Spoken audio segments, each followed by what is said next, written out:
Evil has entered our community.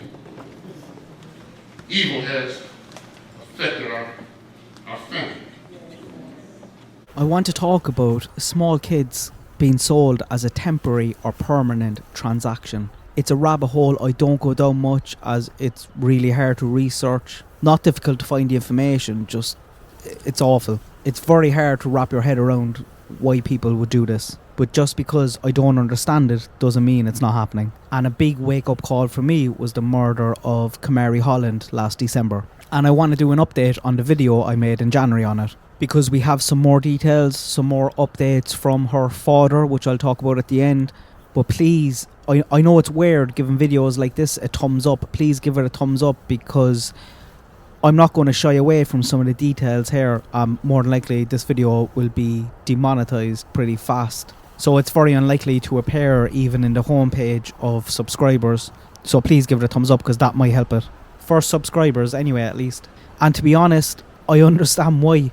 If I was running ads for a company on YouTube, I wouldn't want my ads on videos like this either. Because it's vile, it's horrible stuff. It's horrible.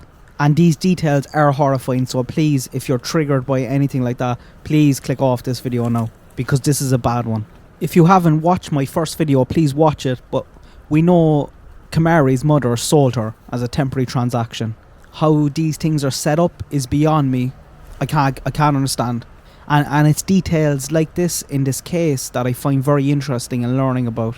How her mother met this man, how the topic came up, who initiated the conversation.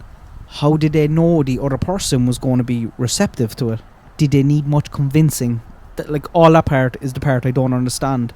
But in the video I played the interview she gave to the radio station when she went there to drop off her daughter's toys just days after she was found murdered. Went through the rough story of what happened. She collected her from the father's house, handed her over to a monster who essayed, tortured, sodomized, killed. Horrific case. And I was on a live stream then a couple of weeks after. I can't remember which one, they all kind of blur into one. But I looked it up for any details, and then we came across that he also took photos, maybe videos, of the murder. He essayed her again when she was dead. Her dead, tortured body. He recorded this in some way. So you kind of think this case can't get any worse. And then it does. And that threw me off for the rest of that stream. He is a monster. They caught him pretty quickly. And I think they did this by tracking the mother's phone. She was communicating with him. She sold her daughter. They negotiated prices. She sold her daughter for SA to this man. Kamarie was found in an abandoned house that he used to live in. Jeremy Williams is his name.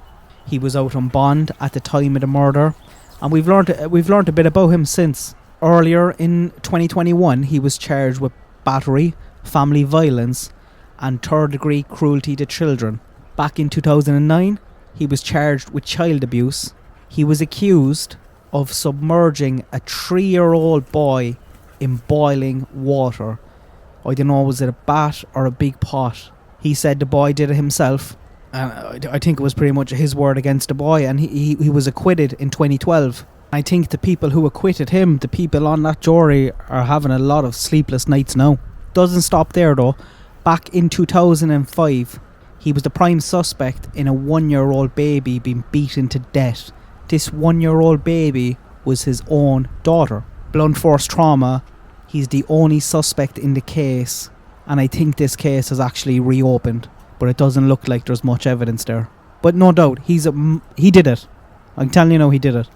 We also learned, because a 31-year-old woman has come forward to say that on the day of or the day before Kamarie was murdered, he sodomized her. Not only that, he called her Kamarie. He called her by Kamarie's name. He told her that he had taught a 5-year-old how to perform oral sex. The only way she got out of the house was telling him where he could go and get drugs, and I think she had a second phone, and that's how she was able to get away. If this is true, it means that had he met Kamarie before? Was Kamarie sold to him previously? Either she was at least once before the murder, or else Kamarie was in that house when that woman was there. She was dead in a room next door. His trial is in September. He's up for the death penalty and she's going to get life. I don't know how I feel about the death penalty because so many innocent people have been executed. It's frightening. But in cases like this, I wonder, is it good enough? He's going to cost taxpayers thousands, spend years on death row. Like, yeah, give him his trial, give him his day in court. But as soon as that's done, take him out the back.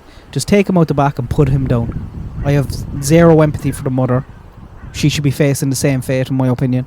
And my heart breaks for her father, Corey. We're all horrified by this. Can you imagine what he's going through? Those images of his daughter and what that monster did to her. It's not something you're ever going to get over, get out of your head. That's there forever. I hope him and the rest of the family maybe stay out of the court when some of these details and photographs are being shown in September. There is a gag order, so he's not going to be reading about him on papers or anything like that. But he must be still in shock, still numb. And as soon as this trial is over, then you're straight into the 1 year anniversary and everything that comes with that. He did give an interview about a month ago to a local station. He talked about the last time he saw Kamarie. He wasn't even going to answer the door, he said, and he said she was all excited, kissed him, told him she loved him and she'll see him in the morning. And he's desperate. He really wants to honour his daughter's legacy and hopes to help other children and parents who find themselves in a similar situation. He talked about how he was petitioning for a new law called Kamarie's Law. This is on the back of Jeremy Williams pleading guilty by insanity, trying to get out of the death penalty. And the proposal of this law is to get rid of that, to get rid of pleas of insanity when it's crimes against children, when it's horrific crimes against children. It's not going to pass. But I think he knows that, and he talked about it evolving and brainstorming and stuff like that.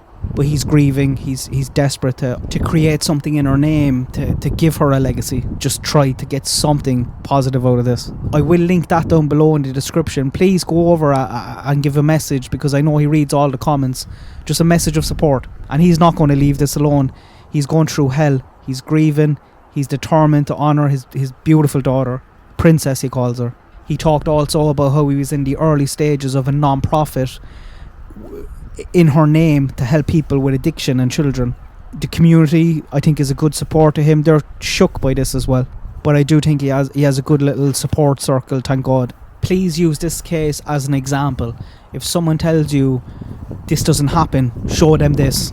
If someone tells you a person is not going to sell their daughter, their 5-year-old daughter, tell them about this. It's horrible. It's hard to wrap your head around how these people exist, but they do. They're monsters and they walk among us. This was a rough video, so I'm going to leave it with a clip from Kamarie's homecoming. I'll leave a link to that in the description. And this is Kamarie's dad and I think her sister or a family just releasing 2 doves at the end of the funeral. Good luck, God bless, have a good day.